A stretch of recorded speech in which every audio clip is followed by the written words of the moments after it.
আসসালামু আলাইকুম বন্ধুরা, কেমন আছেন? আশা করি সবাই ভালো আছেন। আমি আল্লাহর রহমতে ভালো আছি।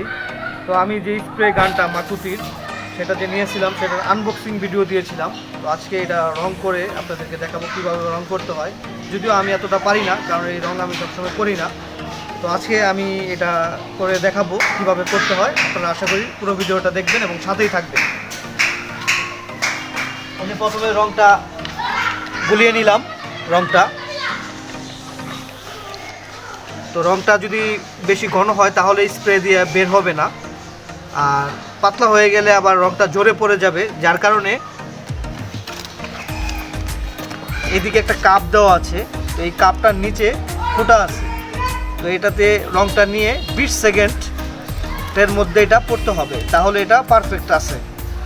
যে কোনো রং হতে পারে, কিন্তু 20 সেকেন্ডের ভিতরে যদি পড়ে তাহলে স্প্রে রংটা সুন্দর হবে। যদি আগে পড়ে যায় তাহলে পাতলা থাকবে, আর যদি পরে তাহলে বুঝতে হবে যে রংটা ঘন আছে। তো চলুন দেখা যাক। স্টার্ট।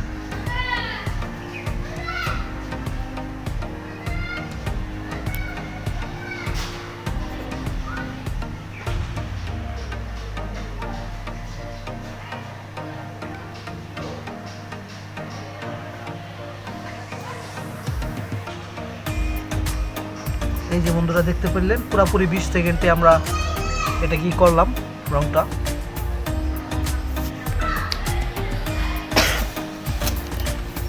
তারপরে যে মাকুতের যে স্প্রে গানটা সেটা বার করছি, একেবারে নিউ আছে, ইউজ করা হয়নি এর আগে।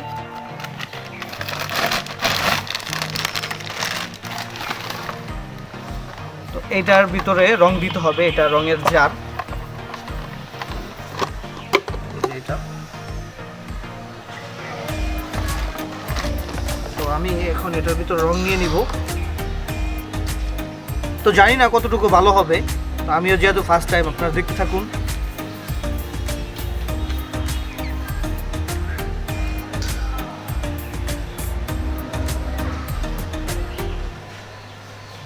রংটা পুরাটাই দেওয়া যাবে, কারণ 700 ml পর্যন্ত ভরা যায়।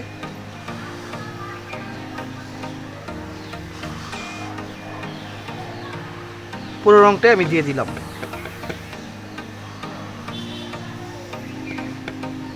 অনেক সিম্পল, আপনারা রংটা এভাবে গুলিয়ে নিলেই, প্রথমে একটু রংটা, তারপরে এভাবে দিয়ে দিলেই হবে।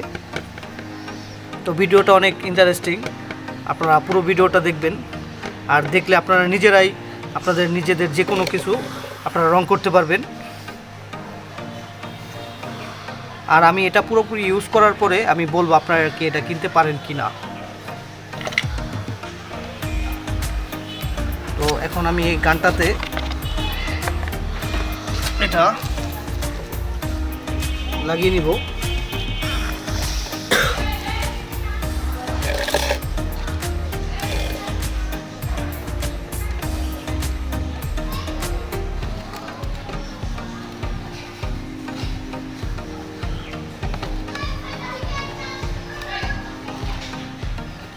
এই যেটা লাগিয়ে নিলাম, আর এই তারটা ডাইরেক্ট লাইনে আপনার 220 ভোল্টে দিয়ে দিলেই হবে। আর এটা হলো প্লাস মাইনাস, রংটা কতটুকু লাগবে কি আসে বিষয়। তো বাকিটা আমিও করছি আর আপনাদেরকেও দেখাচ্ছি। চলো। এই যে আমার বাগানে একটা লাইন করা আছে, যে কোনো জিনিস আমি যে কোনো টুল চালাতে হলে এই জায়গায় লাইন দিয়ে দিলেই হয়। এই যে লাইনটা দিয়ে দিলাম। আর আজকে আমি এই চেয়ারটা, এটা আমি বাগানে বসি, তো দেখতে পাচ্ছেন আজকে আমি আমার বাগানে আসি। তো আজকে এটাই আমি রং করে প্রথমে দেখব যে আসলে কেমন হয়। আপনারাও যারা রং করবেন চেষ্টা করবেন একটা পুরানো একটা জিনিসের ভিতরে প্রথমে রং করার, তারপরে আপনারা নতুন জিনিসে চাইলে রং করতে পারেন। তো আমি এটাকে প্রথমে একটু কমিয়ে নিই।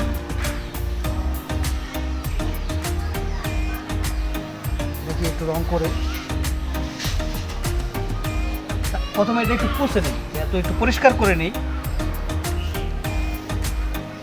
পরিষ্কার করে নিতে হবে যে কোনো জিনিস রং করার আগে। তো যেহেতু আমি আজকে আসলে এটার ভিডিওর জন্য ভিডিও দিচ্ছি, সে কারণে একটু পরিষ্কার একটু কমই দেখাচ্ছি, পরিষ্কার করে না বা যে কোনো জিনিস নেওয়া, পরিষ্কার করে নিলে রঙটা ভালো মতো এটার গায়ে লাগবে। এটাকে আমি পরিষ্কার করে নিলাম প্রথমে, তো তারপর ফার্স্ট টাইম রং করছি।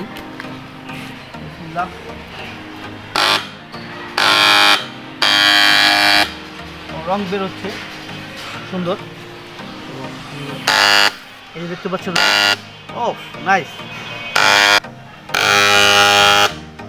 এই দেখতে পাচ্ছেন সুন্দরভাবে রংটা পড়ছে, অনেক সুন্দর হচ্ছে রংটা। তো এইভাবে আপনারা চাইলে 1 পোজ দিতে পারেন বা 2 পোজ দিতে পারেন। আর ব্রাশ দেওয়া যদি এই জায়গায় রংটা করতাম অনেকক্ষণ সময় লাগতো, এবং যে এই ফিনিশিংটা কিন্তু আসতো না। তো আপনারা এই ধরনের কাজেরই আমি ভিডিও দিয়ে থাকি, আপনারা আমার ভিডিওটি দেখলে অবশ্যই এই ধরনের কাজের ভিডিও পাবেন। আশা করি সাথে থাকবেন, সাবস্ক্রাইব করবেন, বেল বাটনটি বাজিয়ে দেবেন। আর পুরো চেয়ারটা আমি রং করার পরে আপনাদেরকে দেখাচ্ছি।